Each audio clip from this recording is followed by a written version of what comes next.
inviting me to speak today. It's really an honor to be with all of you.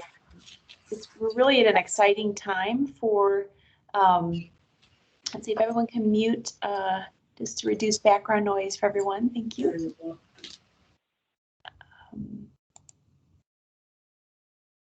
Okay, so it's a really exciting time to be talking about Alzheimer's disease, because really for the first time we're starting to be able to identify Alzheimer's earlier. So before people,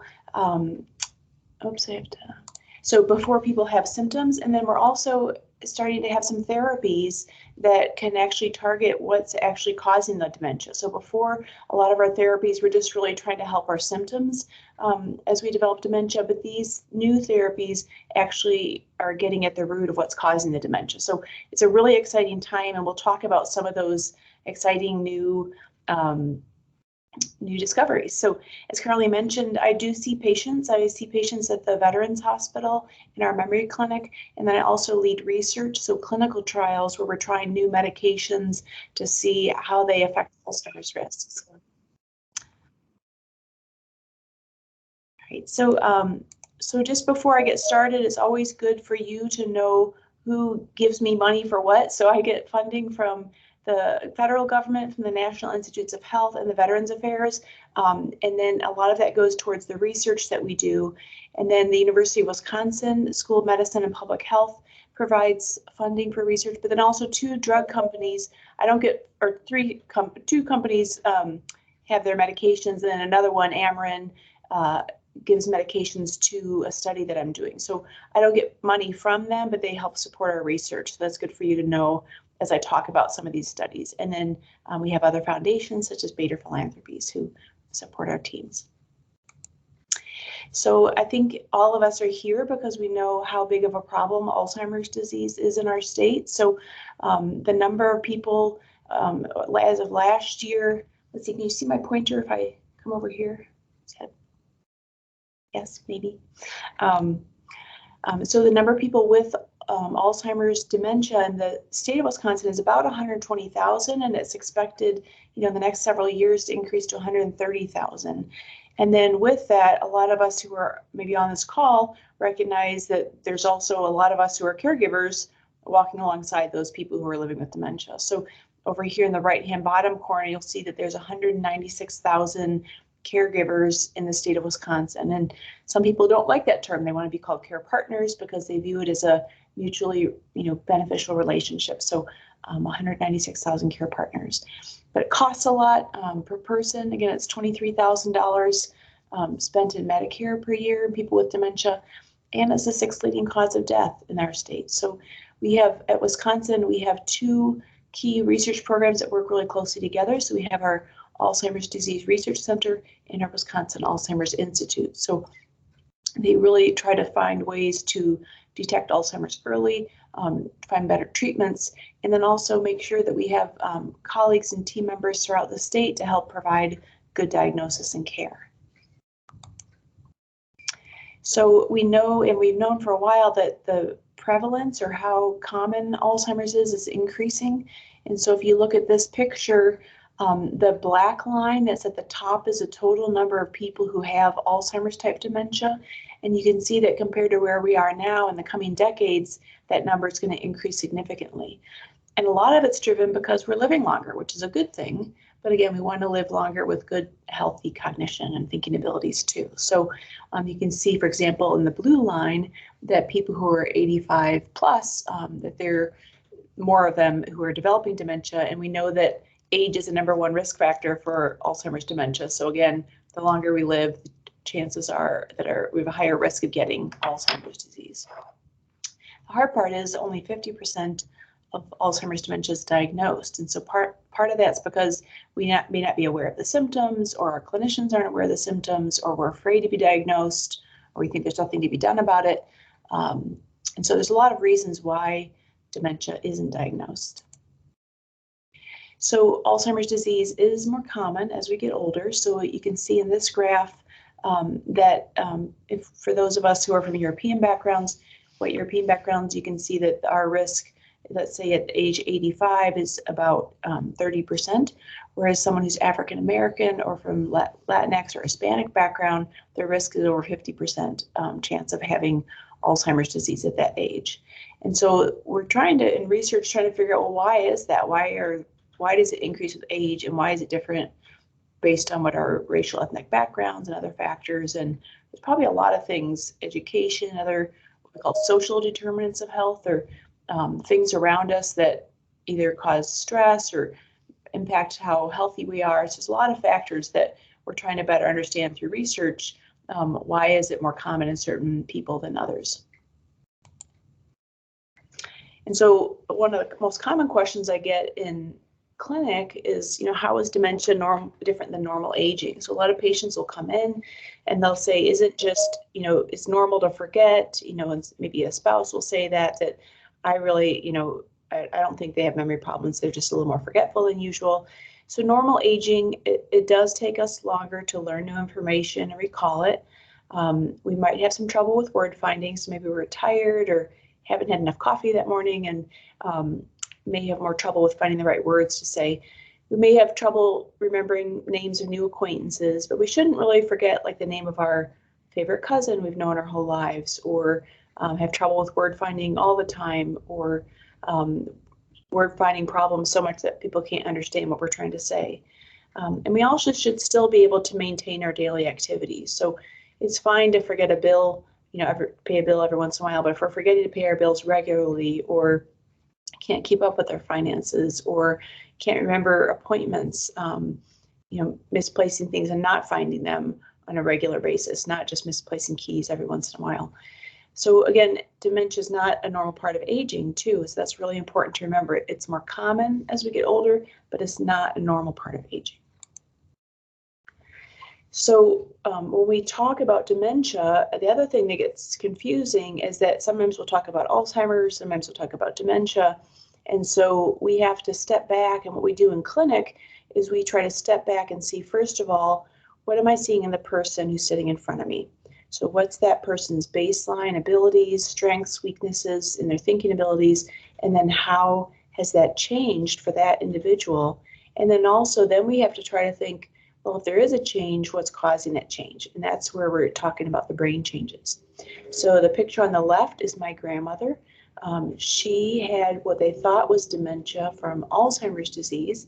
It probably was more likely dementia from something called frontotemporal dementia, because she had Lou Gehrig's disease too, or ALS, which is associated with frontotemporal dementia.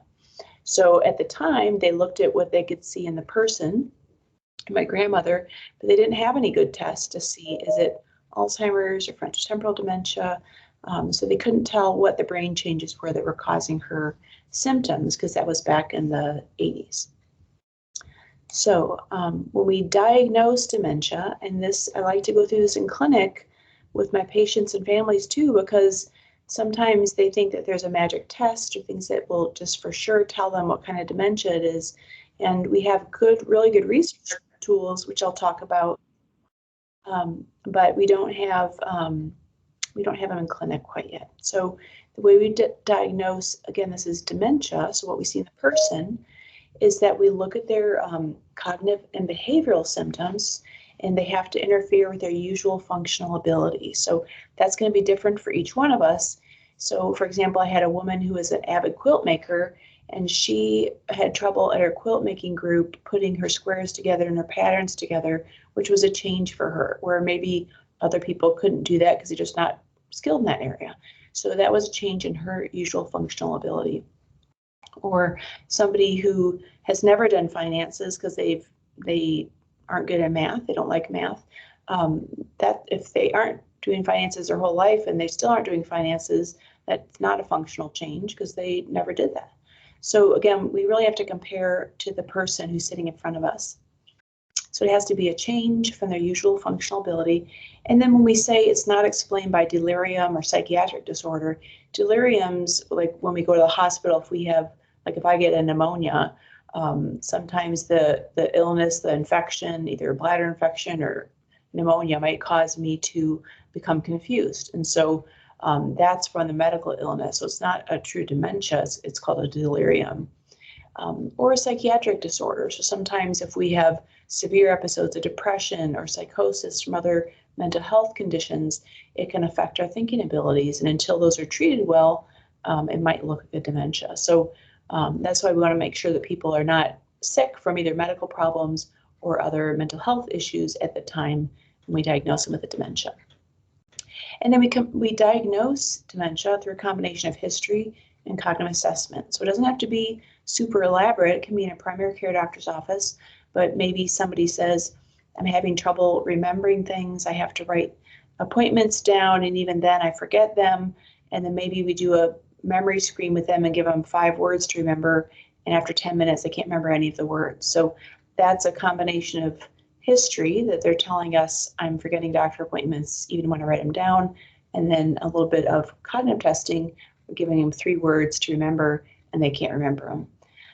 Or a language problem. I'm trying to explain to my boss why I can't read this new instruction manual, and then we do a language test. We can't maybe name what a certain picture is of, or can't list a certain number of words in a category. So there's a variety of ways we can do kind of straightforward tests, even in a primary care doctor's office, to see do we have changes in thinking abilities. And that's what the last point is here. 2 cognitive domains are basically 2 different thinking abilities. So we've talked about memory and language, but even things like reasoning and judgment, personality, and then visual spatial skills, which are things like picture skills. So, so this is how we diagnose a dementia in clinic, so that you can see there's no tests listed here or cut points, or, you know, it's really interviewing the person, figuring out what their baseline is, and then, you know, kind of comparing them to themselves. Well, then we step back and say, well, what can cause those symptoms? So we talk about what we're seeing in the person. Now, what are we seeing in the brain? So there are a variety of things that can cause dementia and another milder condition called mild cognitive impairment, which we'll talk about in a minute. And those conditions, most common one is Alzheimer's, which we talk about the most. But there's other things like Lewy body dementia, and I'll talk about what that's like, vascular dementia, frontotemporal dementia, again, what I think my grandmother probably had, and then Parkinson's disease dementia. There are other types as well, but these are the most common ones that we see. So again, what are we seeing in the person? What are they telling us? And then what can we piece together to see what we think is causing those underlying brain changes? So again, when we talk about dementia, and then we have criteria for dementia due to what? Dementia due to, and in this case, Alzheimer's disease. So the typical course for Alzheimer's, so they have to, if you're going to say someone has a dementia and that dementia is from Alzheimer's, they have to meet those criteria for dementia, so the functional change, if your thinking ability is affected. And then Alzheimer's usually is gradually progressive. Usually it's memory, or sometimes language, or picture skills, or something called executive function, which is like our planning and how well we can kind of think on our feet. And then there's also more evidence if let's say they had a memory test 3 years ago and is way better than it is today, that gives some more evidence it's maybe dementia due to Alzheimer's. And then there's certain genetic mutations, which thankfully are very, very rare, and cause Alzheimer's. About 5% or so of people who have Alzheimer's have one of those mutations, but thankfully that's not usually the type of Alzheimer's we're dealing with, but there are some families where these genetic mutations are present. So a typical course for dementia due to Alzheimer's disease, so if you look up here, you can see, you know, we might have normal aging, and then all of a sudden things kind of start declining in this range. And so you can see that by the time we get to where we'd say someone's functionally impaired and has dementia due to Alzheimer's disease, there have been a lot of brain changes that have already accumulated. So what we've done in the field of Alzheimer's is try to think back, well, how can we define something called mild cognitive impairment, and then go further back and identify something called subjective cognitive concern. So subjective cognitive concern is when, you know, maybe I start noticing some memory problems. You know, maybe other people do, maybe they don't, but I'm noticing some memory problems. But let's say I do my thinking tests in clinic and they're all normal. That we'd call a subjective cognitive concern. let's say I have some memory problems and I'm concerned, I bring it up in clinic, and I have maybe just one thinking ability affected. Maybe they do a little memory screen and I just can't remember those words I gave them, but I ace the other things. Then when and then when they say, are you able to find your keys and do your day-to-day work, I'll say I am, but I have to use lists and take notes and print out instructions where I'm driving, and then I'm able to keep up with what I need to do. So that's kind of a description of something called mild cognitive impairment. And then once I notice a symptom, I do some thinking tests, and maybe there are a couple of thinking abilities that are impaired, so memory, language, and then I am starting to get lost, and I can't keep up with my appointments, even though I use a day timer or a list. That's when we say someone has a dementia. So again, that's what we see in the person. And then when we step back and say, well, what's happening in the brain? We've known for a while that over time, you can see on the top pictures here, this is a brain of an elderly person who died from something else besides dementia. And in the bottom, you can see there's more shrinkage of the brain, and that's a brain of a person with Alzheimer's disease. So when we look up close under a microscope at the healthy brain tissue, you'll have these nerve cells called neurons, and then the tan area is just kind of like the tissue that these nerve cells sit in. In Alzheimer's disease, what happens is we get these buildup inside the nerve cells of something called tau. It forms these tangles, and then you get these plaques in the tissue that the nerve cells sit in, and that those are made of something called amyloid. So your biology lesson today is to remember that plaques and tangles, and then the plaques are made up of a protein called amyloid, and then the tangles are made up of something called tau. So here's another picture to show that. So on the top left, this is like a cross section of the brain, like as you're looking straight on at somebody's head. And that's typical of what you might see on an autopsy specimen. But again, we're trying to move toward where we have pictures of it before someone dies. We'd rather not wait till someone's, had so much brain changes that they've passed away, and then we look at their brain. We want to use more cutting edge techniques that tell us about brain health during their lifetime. And so below that picture on the left, in the bottom left corner, you can see what happens in somebody's healthy, and the arrow is pointing at a certain part of the brain that's called the hippocampus. And the hippocampus is a really important part of our brain for memory and learning. So you can see in the bottom left picture where the tissue is nice and healthy, that there is and then that area where the arrow is pointing, you don't see any black area suggesting any shrinkage. So on that picture down below, that's an MRI scan.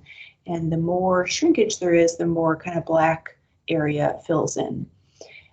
And so you can see in the upper right-hand corner, that might be a slice of a brain if somebody's passed away from Alzheimer's. You can see there's big gaping holes at the bottom.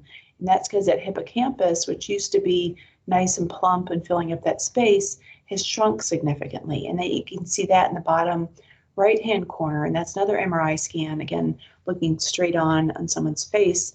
And then you can see that there's more black area around there, which means that the white tissue has shrunk, and that's caused some what we call atrophy or shrinkage of that part of the brain.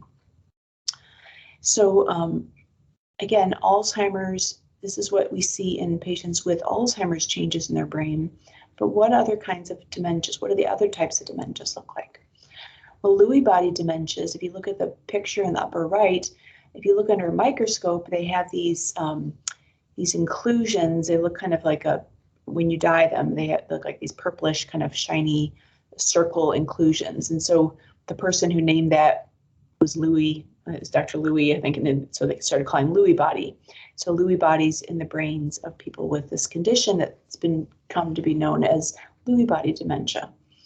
And so people with Lewy body dementia look a little bit like they have Parkinson's like symptoms. They might have a little bit of a tremor, maybe their face is a little more flat when they interact with you. Some days they might be like right on and engaging and interactive, and other days they're just really drowsy and barely able to carry on a conversation. So we all have good and bad days, but in Lewy body dementia, it really fluctuates more, where they're very sleepy, and then other times they're clear and talking and making a lot of sense. About a third of people with Lewy body disease will have recurrent, well-formed visual hallucinations. So they might see an animal that, like they might see colored animals in the tree, or a little girl who lives in the house, or people having a party in their house. A lot of times they'll see the same thing over and over again, and sometimes they won't bring it up because they don't want people to think they're crazy, and they're not crazy. It's just a part of this condition. I think it's some overlap with some sleep kind of problems with Lewy body, because they do also get something called REM, sleep behavior disorder. So REM is our rapid eye movement, kind of that deeper part of our sleep. And in Lewy body dementia and Parkinson's and a few other conditions, people tend to act out their dreams. So they're chasing someone through a field in their dreams, and in their bed they're really kicking around and chasing someone. So as opposed to normally we kind of get paralyzed when we're dreaming, and so we don't act out our dreams. So they might have REM behavior, sleep behavior disorder. And they're very sensitive to certain medicines that are related to Haldol that control agitation. So this is kind of a general snapshot of what Lewy body dementia looks like. And unfortunately, a lot of people have a mix. So a lot of patients have both Alzheimer's and Lewy body. We're finding a lot of African American patients have this mixed combination, and you can have other kinds too. You can have, we'll talk about vascular dementia next as well. So a lot of combinations can occur as well. So vascular dementia in general is when somebody has a stroke, and it shows up on the pictures, the MRI scans or the CAT scans, and they have more of a sudden onset of their memory symptoms. So I had one patient who I saw who had been working part-time as a used car salesman, and then he was living alone, and then his sister talked to him. She talked to him about once a week. The next week when she called him, he wasn't making as much sense. He hadn't gone to his job as a car salesman recently, and he wasn't his language wasn't quite as clear. And so he was evaluated and had a small stroke that had caused some thinking problems, and gradually improved. But again, sometimes people have a decline, and maybe it kind of stabilizes. It might be a little bit lower than where they were before. So again, it's usually more of an abrupt onset, kind of ties to when they had that stroke.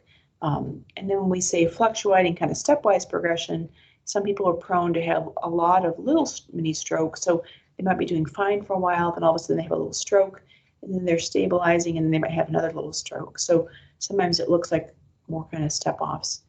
We all have, again, good and bad days, and sometimes, in Alzheimer's, our decline might seem a little bit stepwise. So again, you have to kind of piece together what you think is most likely, and then the picture scans from the MRI or CT. So frontotemporal dementia, thankfully, is fairly rare.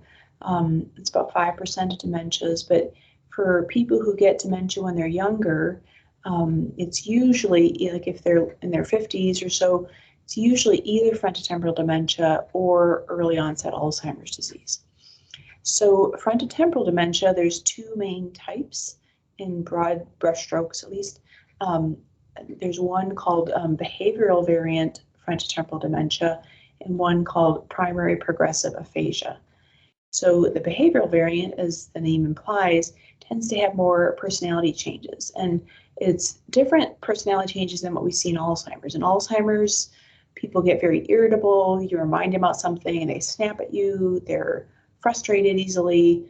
In behavioral variant frontotemporal dementia, they might be very compulsive, or they've all of a sudden they don't want to take their socks off for months and months on end. There's a certain thing they want to do, or they are very fixated on writing a song about something that keeps them from doing their work at their job, or they've all of a sudden started eating a certain type of food at night and they can't change that. It has to be exactly that strict type of food at night. So they get more kind of personality changes, different types of behaviors, where they're a little more compulsive and ritualistic, where they have to have a certain ritual. So that's the behavioral variant. And then primary progressive aphasia is where somebody starts losing words. They have trouble finding the right word.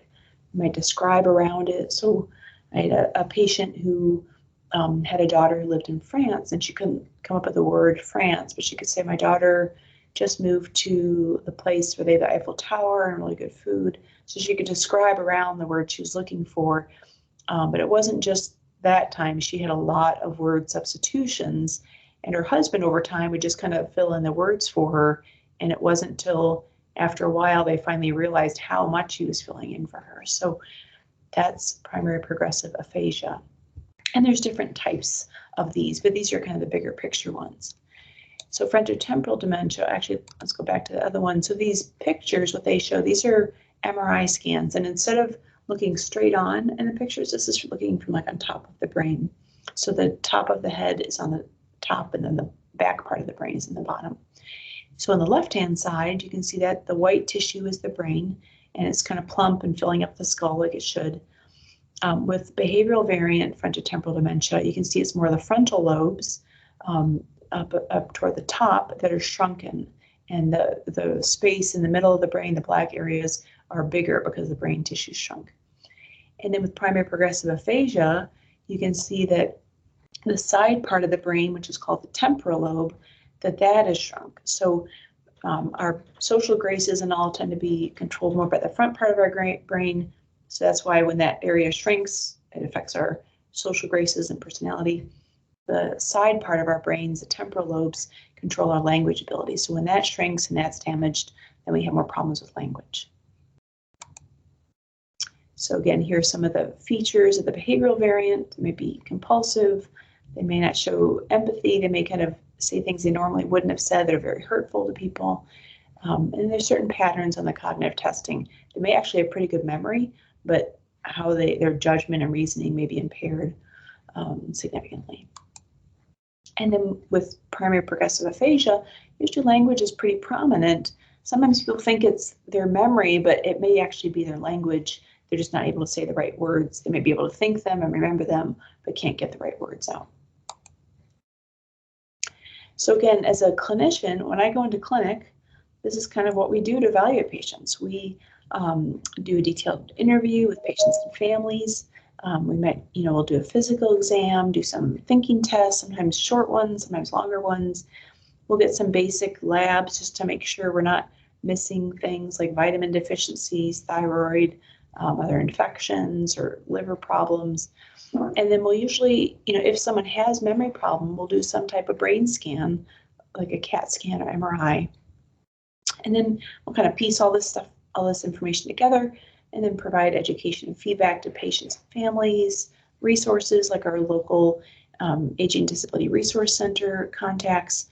And so provide education to families and then talk about appropriate therapy. So when we talk about what kind of scans we can do now in a clinical setting, so again, when you go into the doctor, what you can expect to have done is usually a CAT scan or CT scan or an MRI. And that can show us atrophy, which is shrinkage of the brain tissue like we showed in those pictures. If there's any tumors or bleeding or strokes. And you can see down below that, for example, there's on the pictures, you can see, let's say in the one that says B, there's some white spots there, and that's some kind of small, tiny strokes damage over time that can impact thinking abilities. So that might be what we'd expect to see when we order scans in clinic. And here's just a picture of an MRI scanner. Every once in a while, we'll order something called a glucose PET scan, or it's called FDG PET. So PET's a little confusing because there's PET scans that we can use in clinic. And people get PET scans for cancer diagnoses and other things. And then there's PET scans we can use in research only.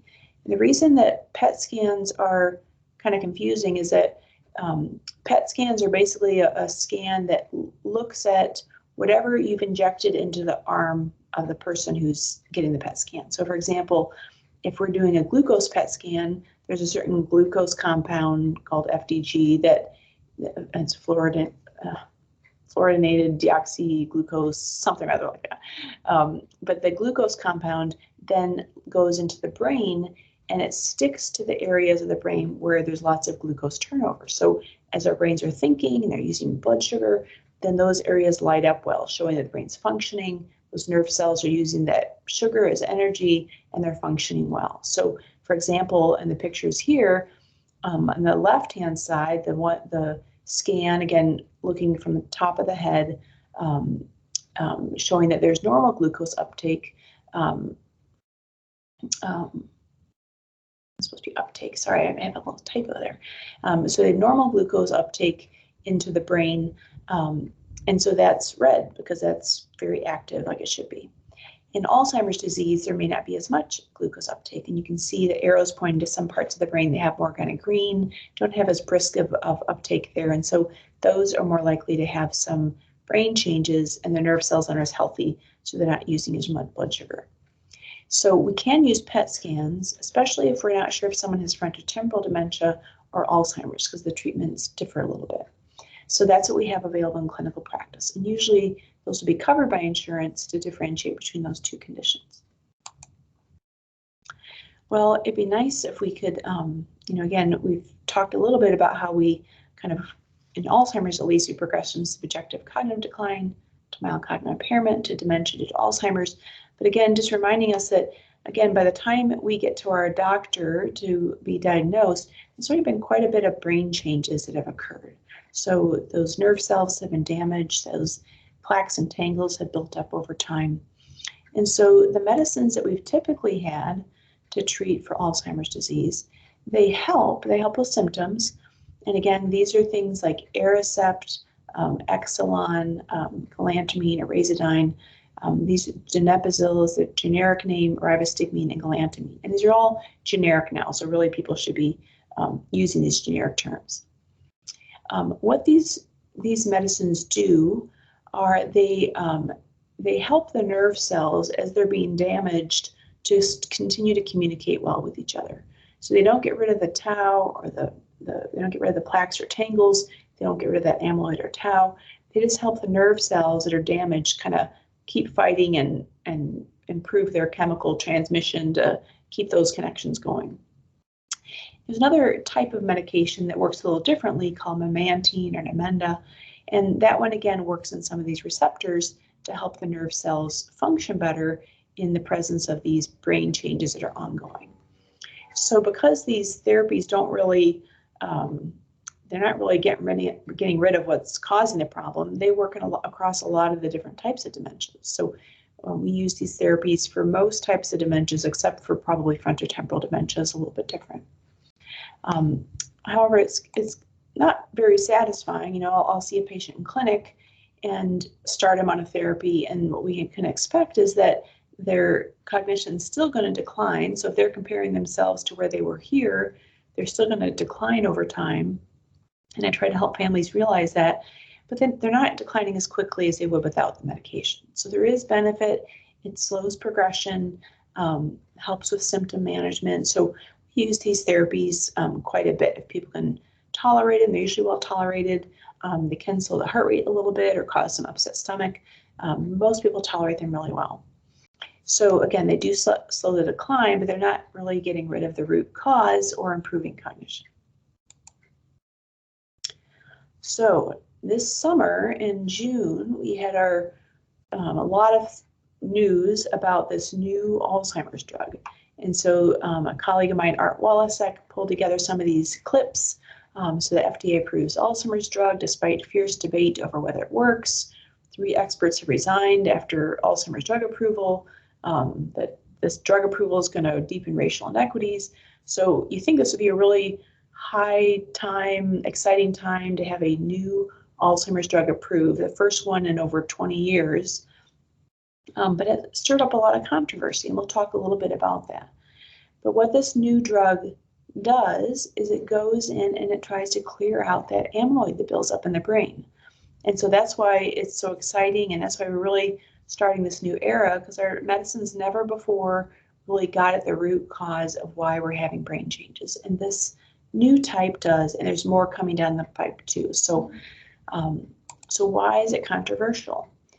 So there are a couple studies that had people who had mild Alzheimer's disease. They were given this therapy, and it did seem to clear out the amyloid from the brain. So the top 2 pictures here are just two different studies, and the lines that are dropping down here are showing that over time, which is on the bottom here, once someone got either the medium dose or the high dose of the drugs, that it did clear out that amyloid.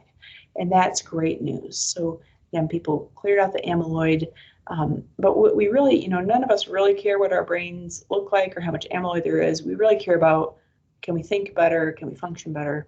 So they also, of course, had measured some of the thinking abilities. And unfortunately, what they found in this, and whether it's from the study not being designed right or whether the drug really doesn't help, they didn't find that the low-dose therapies helped people with their thinking abilities. And only one of the two studies found that high-dose therapy actually helped thinking abilities. So again, I just came from last week a meeting called Clinical Trials on Alzheimer's Disease, where this was discussed quite a bit by some of the investigators who led these studies and those who are kind of frustrated with what happened here. And again, we think we're excited that we're on the first step in developing therapies that actually get rid of that amyloid. And there's other ones coming down the pipe. So whether this is the right one or whether there's other ones that will help reduce the amyloid and help people think better, that those things are still under evaluation. But some people have started using this therapy, but it currently, for most insurances, is not covered, and Medicare has not yet decided if they're going to cover it or not. So we're expecting in the spring for the Center for Medicaid and Medicare Services, or CMS, to announce whether they'll cover this medication. And why is coverage important? Because the drug itself costs $56,000 a year.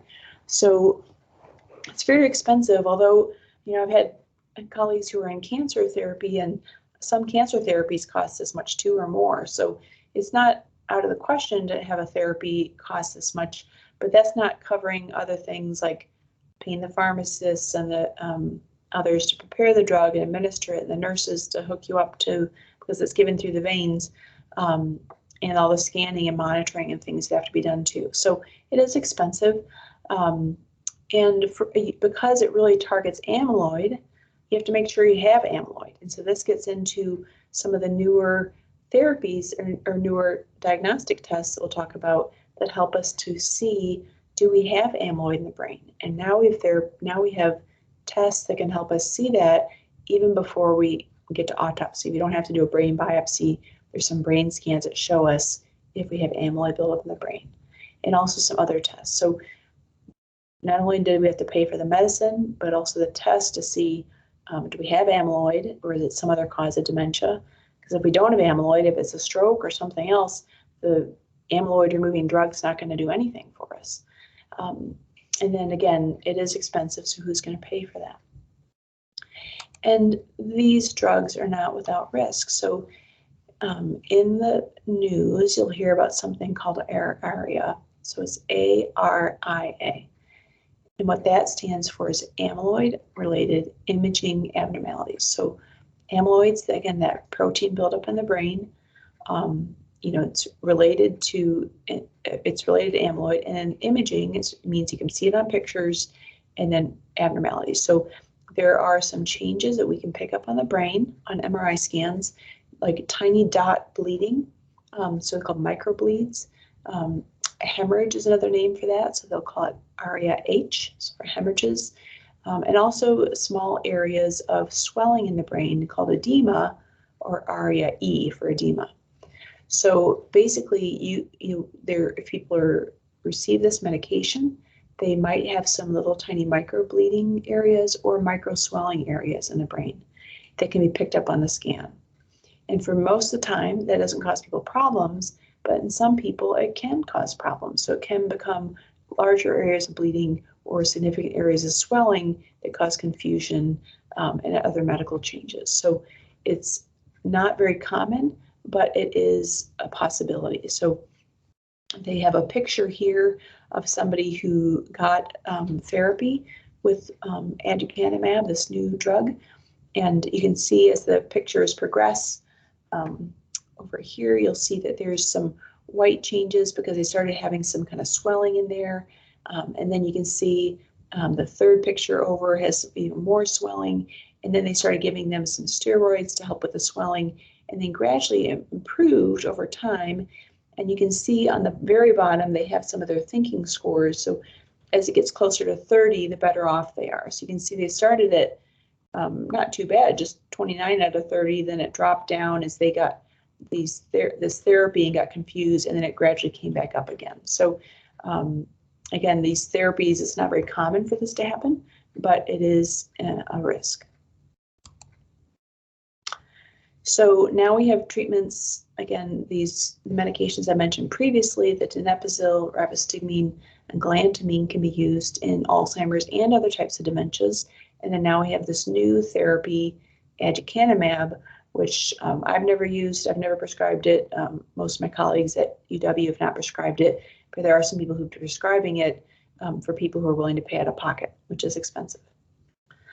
So for treatment of other dementias, again, a lot of times we'll use that group of medicine that it's called cholinesterase inhibitors, but those are the ones like donepezil. Sometimes we'll use those for these other types of memory problems. They've been shown to be effective, but they're not approved by the FDA for use in those dementias. But again, the Alzheimer's studies support that they have some effect. So commonly we'll use these groups of medicines across all these types of dementias, except for frontotemporal dementia.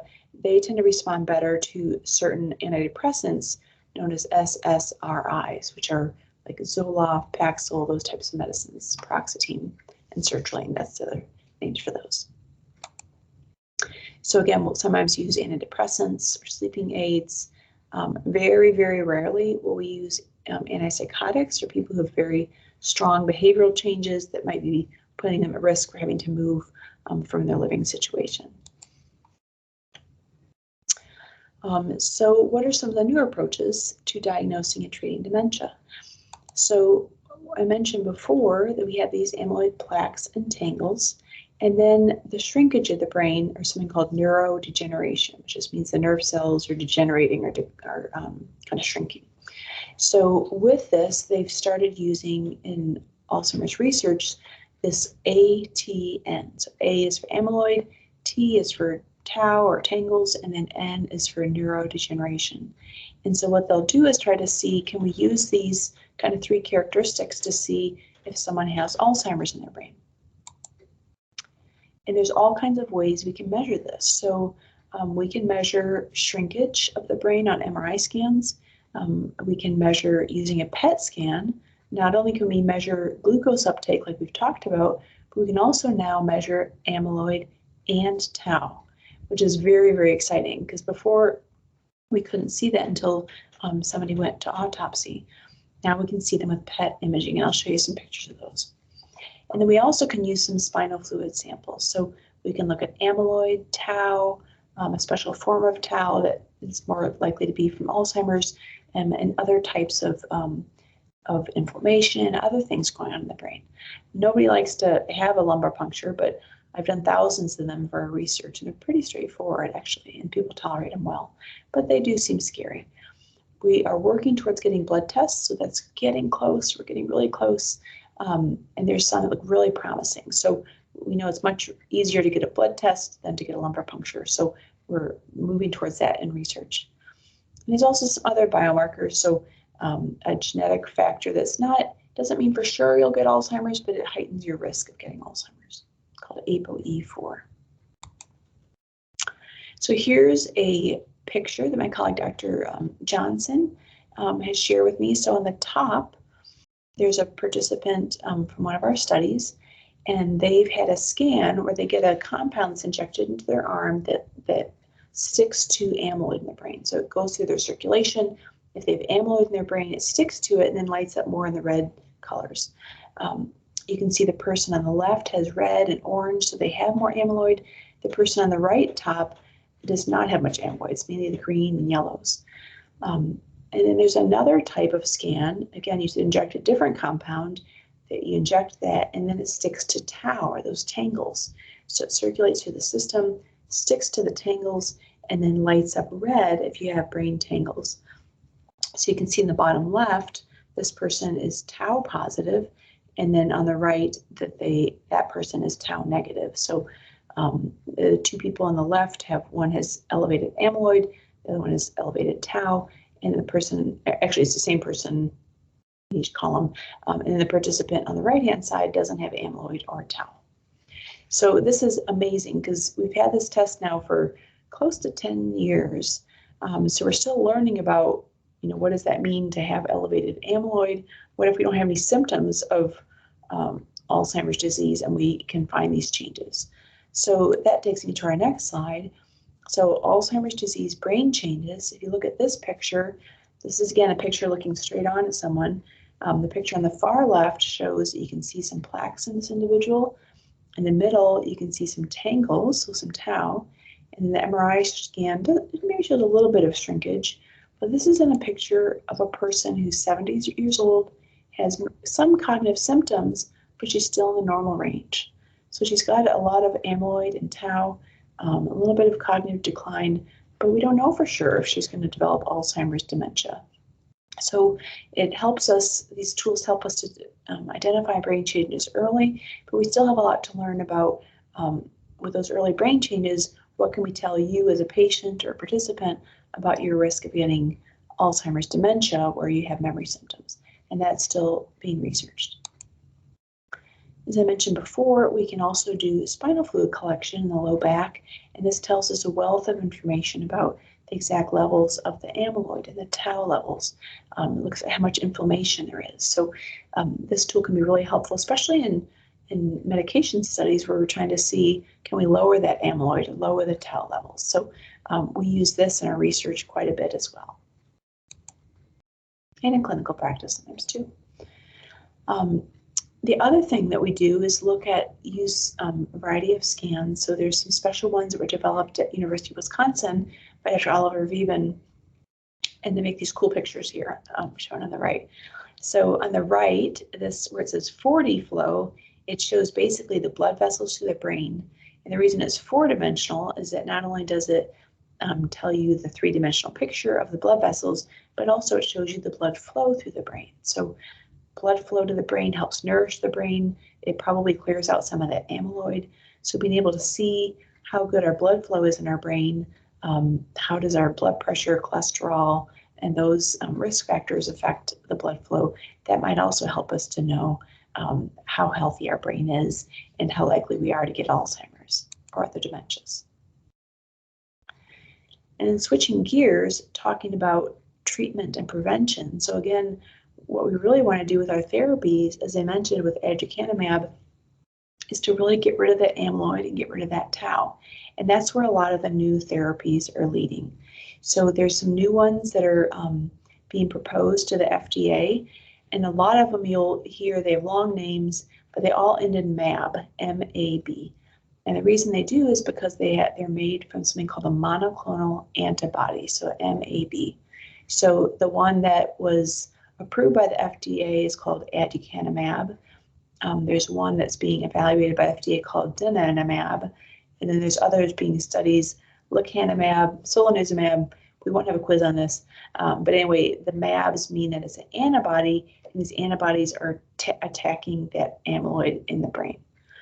So we have several studies at UW-Madison that we're doing to be able to assess this. And so we try to have studies that will help people who already have dementia, and then also studies that actually work at trying to prevent dementia. So if we can see that amyloid buildup in the brain with these special scans, and we can treat that amyloid buildup before we get symptoms, wouldn't that be nice that we can get rid of that amyloid before it causes us any memory problems, when that amyloid burden is really low on that graph. So these are just some examples of some studies we have. So, and again, I don't get any kickbacks or have any input or stock input or anything on these study drugs. I just am a clinician who wants to have more therapies available. So the A4 study uses solanezumab, so one of those MABs, and these are for people who don't have memory problems. So they come in, but it is a infusion through the veins every 4 weeks. And so we're still waiting for that study to finish up. That one's done recruiting, but then that study will show us, does that solanezumab have any protective effects on the brain? We are currently enrolling for another study with a drug called lecanemab, called the AHEAD study, where if you have amyloid buildup in your brain as found on PET scan, you can either get kind of a medium dose if you have a medium level, or a higher dose of the study medication if you have a higher level.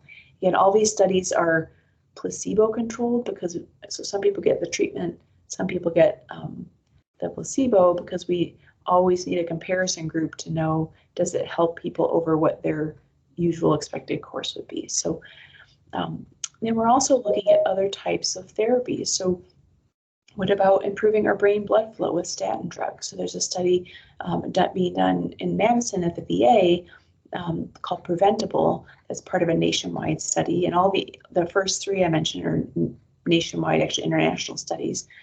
The BRAVE study is a study I'm doing in veterans, where we're looking at high dose prescription fish oil to see, does that help protect against some of these brain changes we see in Alzheimer's, the amyloid and tau changes. There's also studies looking at exercise. So exercise might help protect our brain from that amyloid. We might still get the amyloid, but the exercise seems to help protect us from having memory problems related to that amyloid. And then we have some studies looking at for people with mild cognitive impairment and Alzheimer's disease. Again, some looking at amyloid therapies and some using other types of therapies. So here's just a little bit about, again, that A4 study. So again, there's over 1,100 people worldwide. These are people with normal cognition, but have that buildup of that amyloid in their brain, like shown in the upper right-hand corner. And so what they're looking at is how people's thinking abilities change over the course of the study. And so that's expected to finish up over the next several years. These studies take a long time because they have to enroll so many people.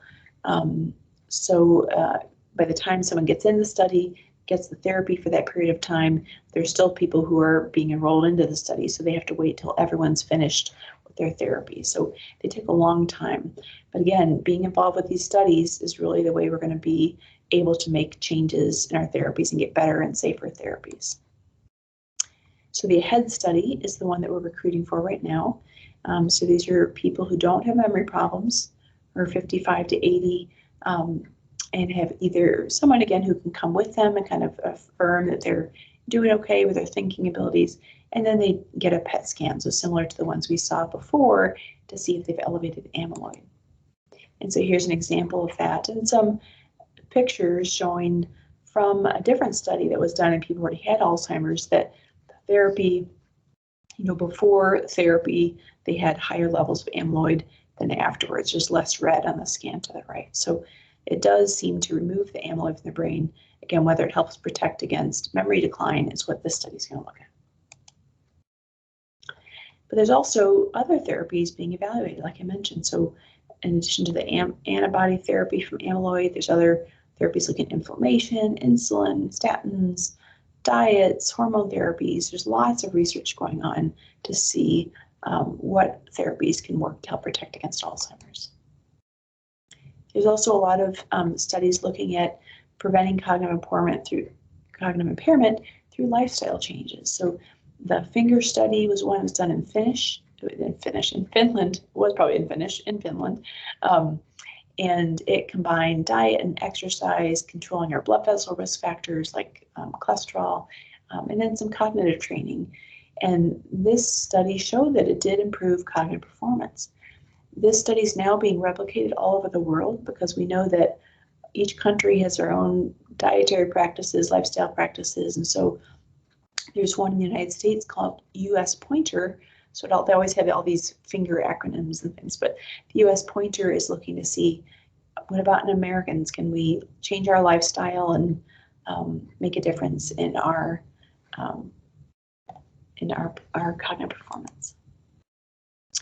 I mentioned our BRAVE study is a study that we're doing in veterans to look and see, what about high-dose fish oil? Does that improve blood flow to the brain? Can it lower cholesterol in a way that helps our thinking abilities improve? Can it improve some of those amyloid levels too? So we're looking at some of those factors in that.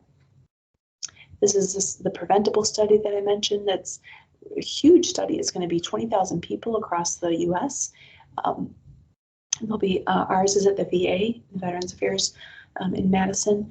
And then this one, again, you have to be 75 or older, not taking a statin, and not having other reasons to be on a statin. And then to see if the statins help make a difference protecting against Alzheimer's and also some physical function outcomes. And then there's a study looking at exercise. So here's Bucky Badger doing one of our exercise studies. This one is called the Exert study, and it's training people using the YMCA's, getting them out there and doing some exercise to see does that help with our brain health. So, as we wind down, I do want to, recognize there's a lot of really good educational resources out there. So helping us to learn more about what Alzheimer's is, what it's not, what are the other types of dementias, how can I get involved in research. So the ones I've listed here are some of my favorites. So we have the National Institute on Aging has a lot of great resources on education, patient materials. Alzheimer's and Dementia Alliance and the Alzheimer's Association are also great resources. And then our Aging and Disability Resource Centers, I'm a huge fan of them, and they're not paying me to say that. So huge fan of these great resources in our state. So being able to get connected with people who can help direct you to good care services. And also encouraging people to get involved with research. So I used to be hesitant about talking to people about research, but as a clinician, after I treated people for 20 years with the same medicines and not a single new medicine for 23 years. I mean, actually, I think it was more like 18, but anyway, seemed longer than that. It seemed like 50 years that we didn't have a new medicine. I realized we need people in clinical trials because we're not going to get any new therapies unless people volunteer to be part of these studies. And they're going to be the first ones that are a part of having a cure for Alzheimer's disease. So that's pretty exciting. So again, I'm encouraging my patients, families, each of us to think about being a part of research and helping to move things forward. So here's some research resources as well. So our Alzheimer's Center is if you're interested in being a part of a study, this is a good first step, is to contact your Alzheimer's Research Center. And then also there's clinical trials in Alzheimer's disease, which can help you match up with a study, especially if you're in other parts of the country. And then Alzheimer's Association also has a trial match to help you say, I've got normal cognition, I live in this part of the country, what kind of studies are there available? So there's lots of really nice resources for us all to get involved with research. So I'm going to stop there and thank you very much. And I'm going to take questions now. So thank you, Carly. So there was a question that came through the chat and they said, is it true that the brain does not repair itself like other parts of the body? As in if the hippocampus is damaged from encephalitis, it will not repair itself. That's a great question. It's and I apologize, I couldn't see the chat as things went through. That's a great question. So the brain does repair itself to some extent, but once you get to a plateau, and that's probably different for each person, but after like a year or two after the injury, usually that means the person will get to that new plateau for them. So we'll see people who have a stroke and then they, over the next year, 2 years, sometimes their cognition will improve. Sometimes they'll get really close back to their baseline. Sometimes they're at a little bit lower level, or people who've had infections, things like that. So once someone gets to that new baseline, usually it doesn't improve much more beyond that. Oh, and thank you, Bonnie. So my screen's hard to see when I'm doing the presentation, but Bonnie Nutkinson is on, who is a great resource to talk to if you're interested in being a part of a study. Bonnie can kind of walk you through what options there are, what kind of the first steps are to get into the system, and she's super, super nice and friendly. So good person to talk to.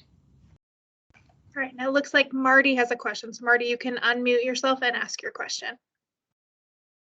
Okay, can you hear me okay? Yes.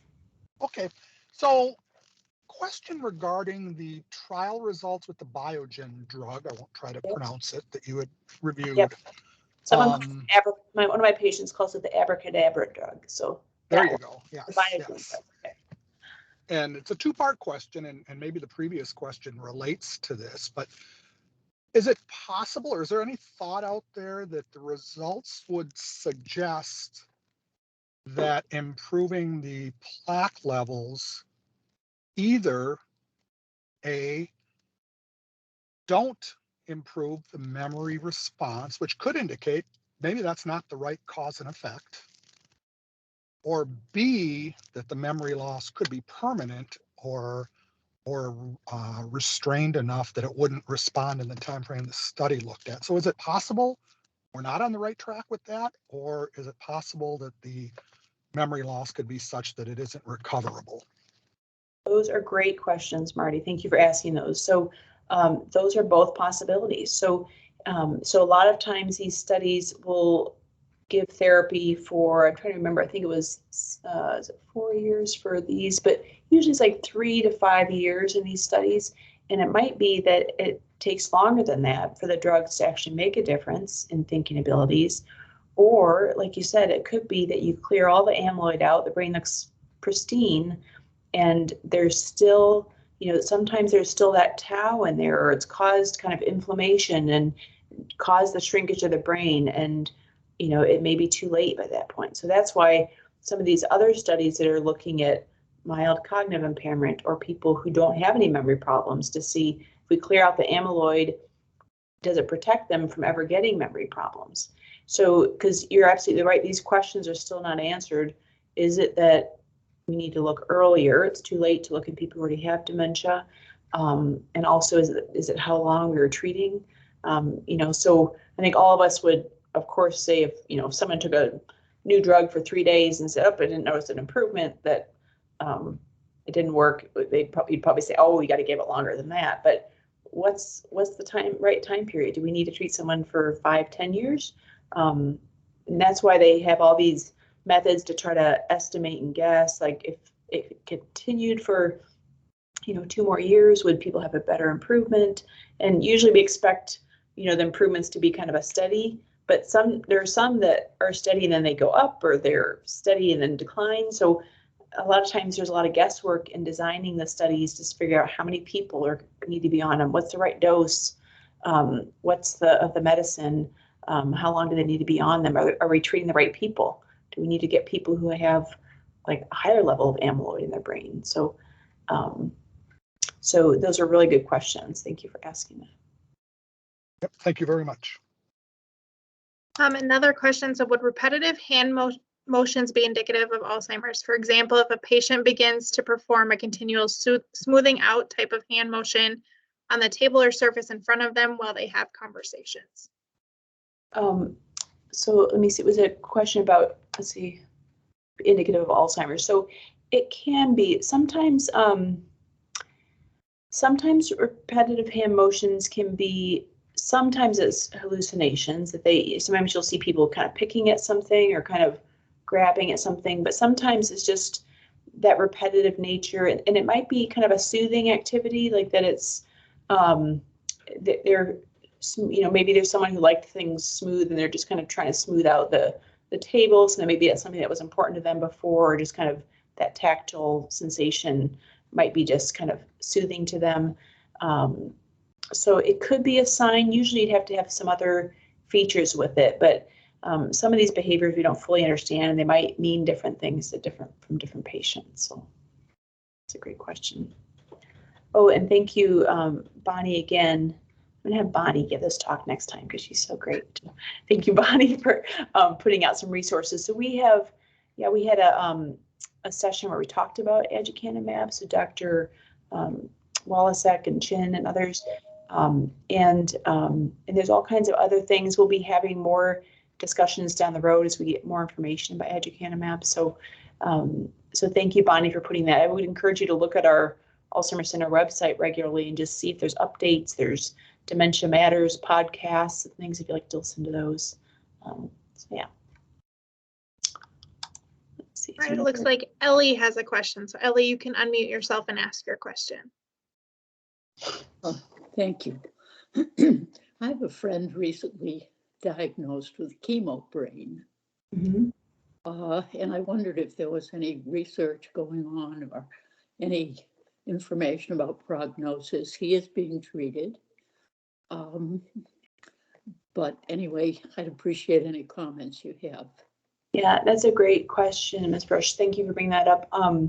Chemo brain is something, people call it chemo fog, chemo brain. It's something we don't fully understand very well currently. There is research being done on it, but not here at Wisconsin right now.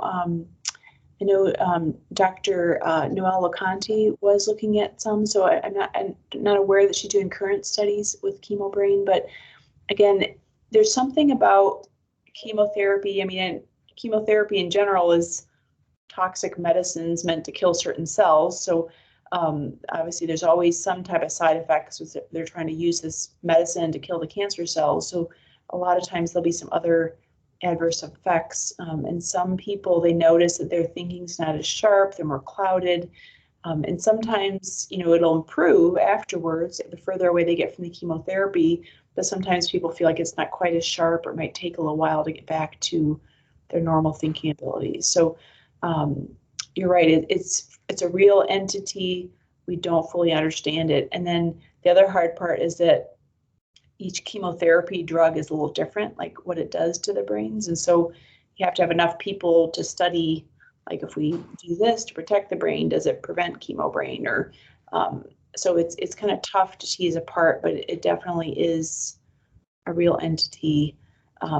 There's much more research being done now on not just does this chemotherapy make the tumor go away, but how does the chemotherapy affect someone's function afterwards, their ability to walk and think clearly. And so there's a lot more emphasis on kind of the whole picture of, the patient going through chemotherapy, what the outcomes will look like after that therapy, besides, in addition to reducing the cancer, their thinking abilities, functional abilities. So I wish I could give more clear answers. We don't have, but it's a real thing. There's research being done, but we don't fully understand it yet. Thank you. Any other questions for Dr. Carlsson? You can put them in the chat, or you can unmute yourself and ask your question as well.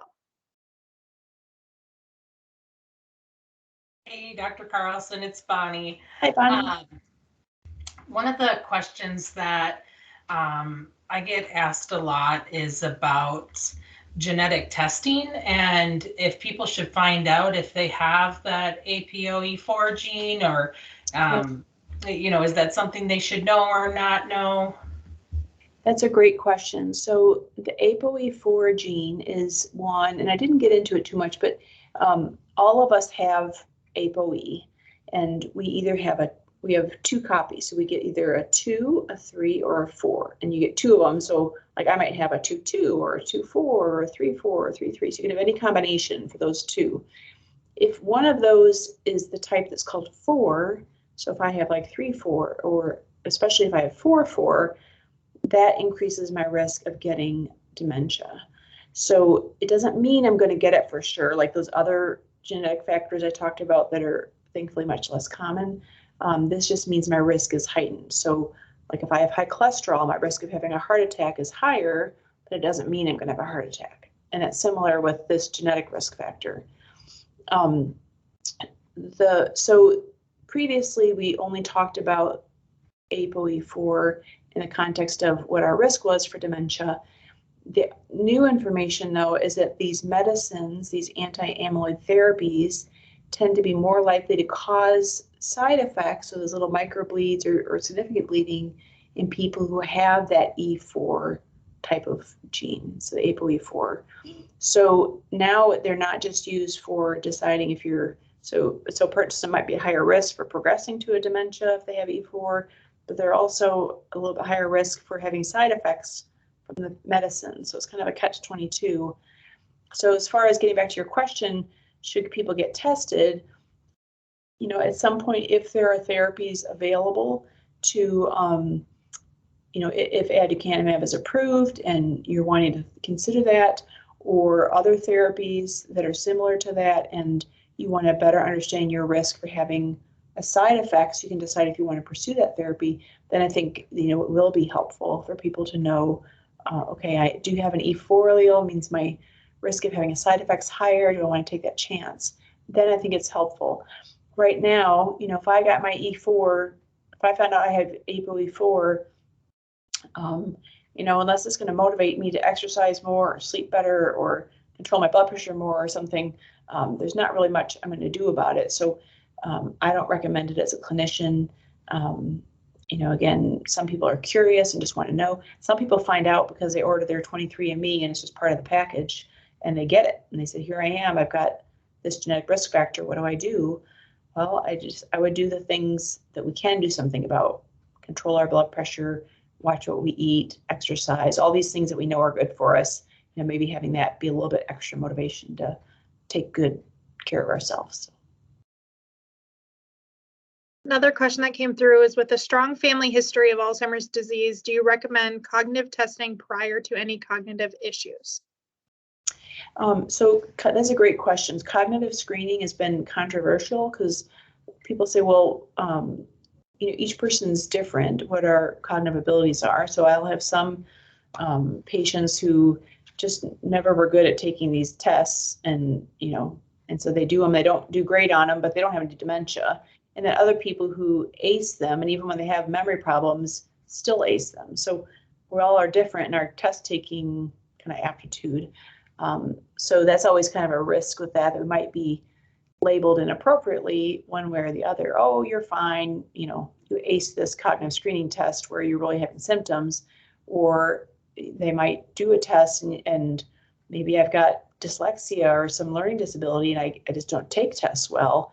And they say, oh, I think you have a dementia because you didn't do well on this one part of it. So, you know, so there's pluses and minuses to doing screening tests.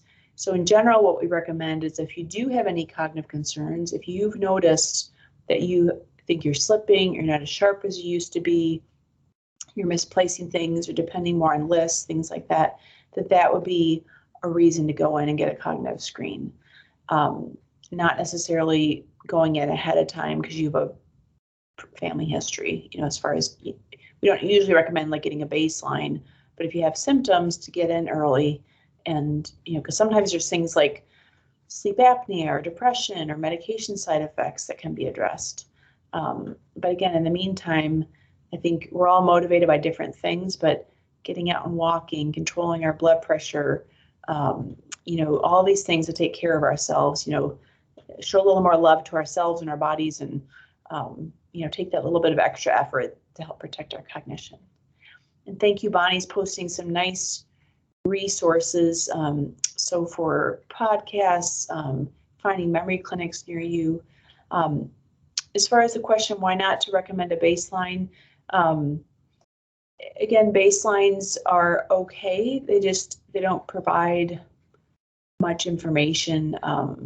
You know, if we did a baseline in everyone, that's where the concern is sometimes we'd falsely say, oh, this person has some cognitive changes, when maybe it's just that they're not good at math. They never liked math. So, you know, so maybe they didn't score well on that, and then it brings their score down, and then it triggers like, oh, it looks like you have a dementia because on the screening test you didn't do well on the math part. Or so that's why in general we don't recommend kind of baselines for everyone.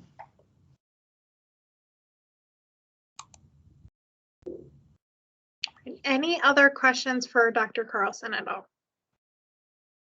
Again, you can unmute yourself or you can put the question in the chat box. Hi, it's me again, Bonnie.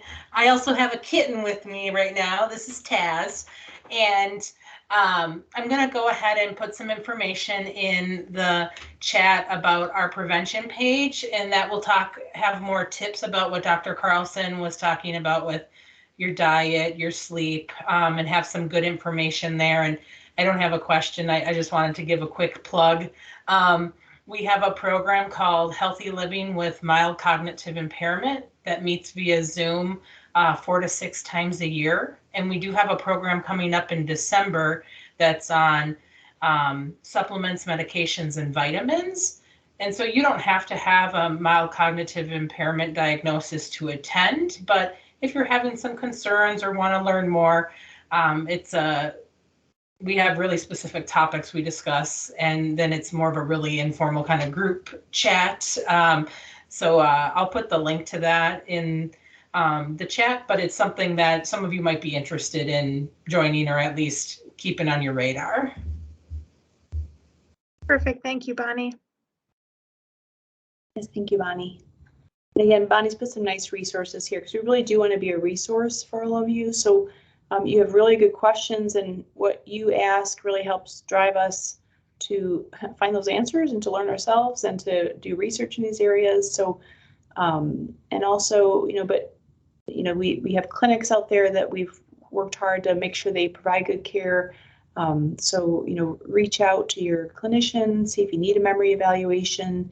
And if you have other questions about specific, therapies or vitamins, like Bonnie was saying, that we have a lot of good resources on our website, podcasts, whatever way you like to learn. So.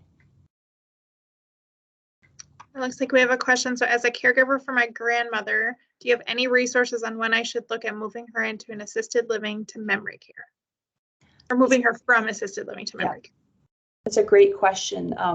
We commonly will look at safety issues. So, and we always like to move people before they get into a crisis. So, again, we have a lot of good team members who are on this call right now. So our Aging Disability Resource Centers can provide information. Commonly, social workers in our either primary care clinics or the memory clinics can help guide, and also to see what kind of resources there are. So, there's always the issue of cost and who's going to cover that.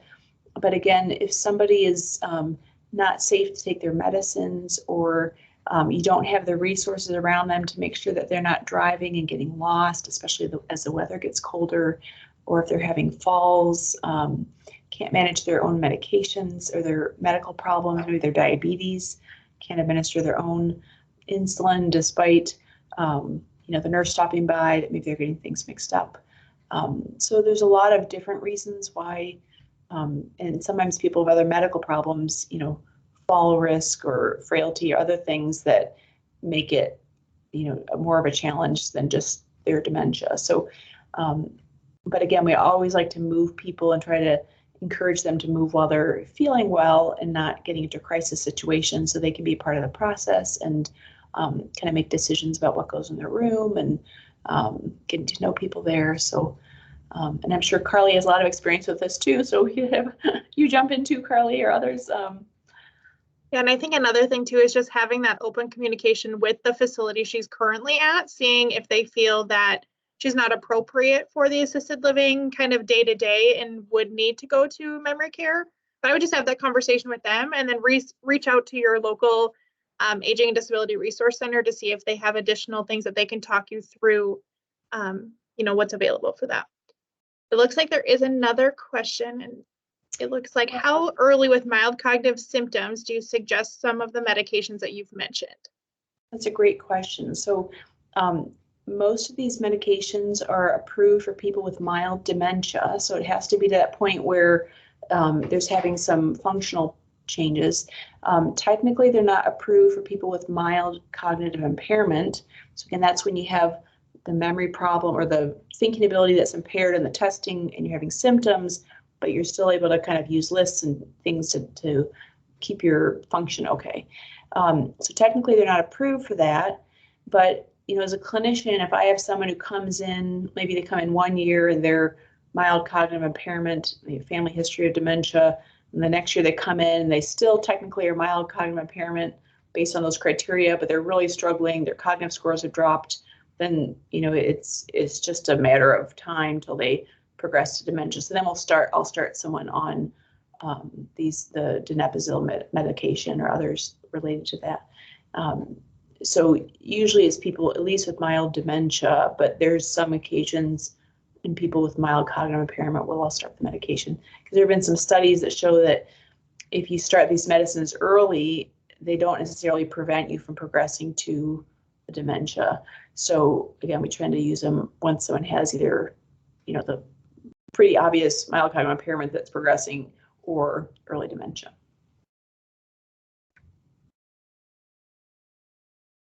All right.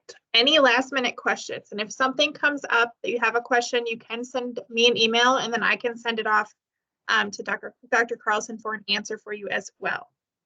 Any last minute, again, you can unmute yourself or you can put that in the chat. I'll give you guys a couple seconds if you have any questions.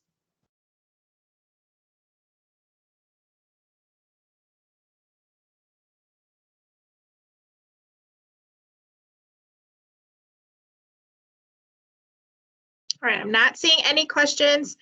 Thank you, Dr. Carlsson. I appreciate you taking time out of your day to kind of give this information. I know it's something that a lot of people have asked, what the research is looking like. So it was very helpful.